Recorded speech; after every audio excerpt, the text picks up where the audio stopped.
पहले तो ये ऐसा होना नहीं चाहिए था, क्योंकि देर आए दुरुस्त आए। अब आपने यहाँ पे विज़िट किया है, आपके विज़िट से क्या कुछ एक्शन लिया गया है, और जो भी इंसिडेंट यहाँ पे हुआ है? जो इंसिडेंट हुआ है मैं भी मानती हूँ कि नहीं होना चाहिए। बदकिस्मती है कि ऐसे हालात क्यों पैदा होते हैं कि इस तरह के हादसे, और वो भी हॉस्पिटल्स में, नहीं होने चाहिए। लेकिन मैं यही कहती हूँ कि अब अगर किसी ने कुछ किया है, उसके लिए बाज़ाब्ता एक रूल है, एक लॉ है, और लॉ के मुताबिक उस पर कार्रवाई होनी चाहिए। ना कि ये होना चाहिए कि हॉस्पिटल को बंद किया जाए।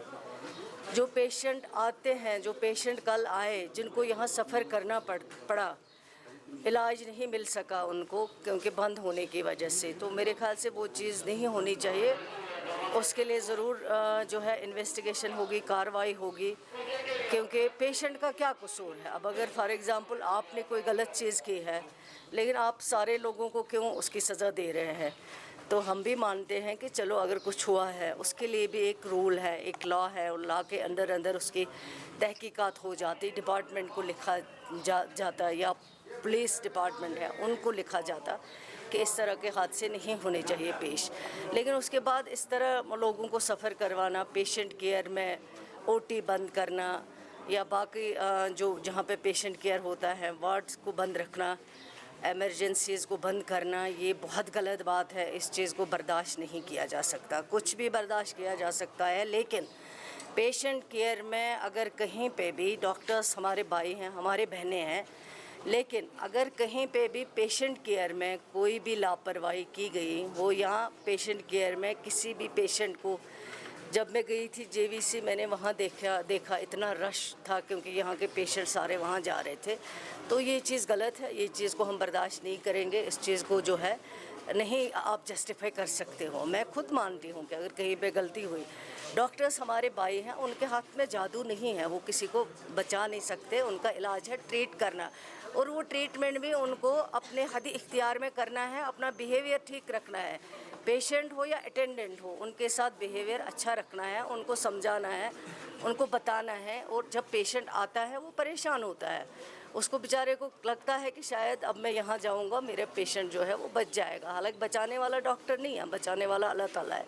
लेकिन डॉक्टर को किस तरह पेश आना है वो उसको बहुत ज़रूरी है। वो उस चीज़ में उसको कोई कंप्रोमाइज़ नहीं होना चाहिए। और जो उसके बाद हुआ है, ओटी को बंद किया गया, एमरजेंसी को बंद किया गया है, लोग बेचारे दर बदर घूम रहे थे, कभी उधर कभी इधर, उस चीज़ को बर्दाश्त नहीं किया जाएगा। उसमें देखा जाएगा, उसमें हम बैठेंगे इंशाल्लाह, उस पर हम ज़रूर जो भी करना होगा वो ज़रूर करेंगे इंशाल्लाह। है कि जब भी यहाँ मेडिकल नेग्लिजेंस होती है, डॉक्टर्स की कैरेक्टर असैसिनेशन, दैट्स अनफॉर्चुनेट मैं मानती हूँ, मैं खुद इसको कंडेम करती हूँ, नहीं होना चाहिए। इसके लिए हमारे पास कोई लॉ नहीं है, रिटन नहीं है कि डॉक्टर्स को भी अकाउंटेबल बनाया जाए। दूसरा जो मीडिया पर्सन्स के साथ यहाँ पे हुआ उसके बारे में, और तीसरा ये कि मेडिकल नेग्लिजेंस पर कार्रवाई होना, क्या इसके लिए हमारे पास कोई ऐसा लॉ नहीं है, सो दैट कि इस चीज़ को मेडिकल नेग्लिजेंस अगर कहीं पे भी पाई जाती हैं, उसको बराबर जो है इन्वेस्टिगेट किया जाता है। उसके लिए भी रूल है, रूल के अंदर इंक्वायरी हो जाती है। अगर इंक्वायरी में कोई भी डॉक्टर जो है वो मुलवस पाया जाता है, उसके खिलाफ एक्शन होती है, और कई लोगों के लिए भी एक्शन हुआ है, ऐसा नहीं है कि नहीं हुआ है एक्शन। लेकिन मैं लोगों से भी गुजारिश करूंगी कि उनको भी थोड़ा सा अपना आप जो है उसको काबू में रखना चाहिए। इस तरह की मारपीट, और वो भी हॉस्पिटल्स के अंदर, यहाँ बहुत सेंसिटिव पेशेंट होते हैं। लेकिन फिर उसके बाद जो हुआ है उसके लिए भी एक्शन होगा, और अगर किसी ने भी गलत किया, जो भी यहाँ पे हुआ है, उसके लिए भी ऑलरेडी चल रही है, कानून अपनी कार्रवाई कर रहा है। लेकिन उसके बाद जो हुआ है उसके लिए भी बख्शा नहीं जाएगा। शुक्रिया। के वर्क को बंद करना, ऑपरेशन को बंद करना डॉक्टर्स की तरफ से, ये तो अनफॉर्चुनेट है, वेरी अनफॉर्चुनेट। नहीं होना चाहिए। डॉक्टर अगर पेशेंट बीमार होता है, उसको लास्ट होप जो लगती है वो पहले उसको अल्लाह ताला की उम्मीद होती है, उसके बाद उसको लगता है डॉक्टर ट्रीट करेगा, मेरा पेशेंट बच जाएगा। लेकिन अगर डॉक्टर ही इस तरह मान लीजिए कि आपने गलती की है, अब अगर यहाँ से मैं डॉक्टर हूँ, मैं भी वही गलती रिपीट करूँगी, उसको कैसे जस्टिफाई किया जाएगा? शुक्रिया। निकलेगा हेल्थ डिपार्टमेंट से, जिसमें हर डॉक्टर के ऊपर जो यहाँ पे नेम प्लेट होना चाहिए वो बहुत ज़रूरी है। किस चीज़ का डॉक्टर है, वो सर्जन है, फिजिशियन है, ऑर्थो है, या किस चीज़ का डॉक्टर, वो यहाँ पे लिखना चाहिए। एप्रन सर्जरी में बहुत ज़रूरी है। वैसे एप्रन जो है वो डॉक्टर्स के लिए जो ही अंदर जाते हैं हॉस्पिटल में उसके बाद जो है एप्रन बहुत ज़रूरी है यूज़ करना।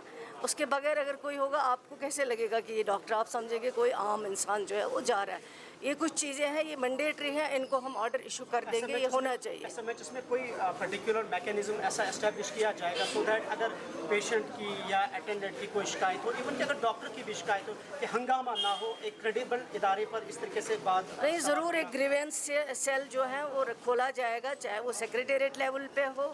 उसके लिए लोगों को बाज़ाब्ता उसका जो ये है जहाँ वो अपनी कंप्लेंट दर्ज कर सकते हैं वो उनको दिया जाएगा। और ये नहीं कि ऐसे फजूल में कोई कंप्लेंट करेगा, लेकिन जो भी कंप्लेंट आएगी उसको बाज़ाब्ता इन्वेस्टिगेट किया जाएगा, चाहे वो डॉक्टर की तरफ से कंप्लेंट हो, चाहे वो पेशेंट की तरफ से, चाहे वो अटेंडेंट की तरफ से कंप्लेंट है, उसको ज़रूर एग्जामिन किया जाएगा। और जो भी एग्जामिन करने के बाद रिपोर्ट आता है उस रिपोर्ट पे ज़रूर कार्रवाई की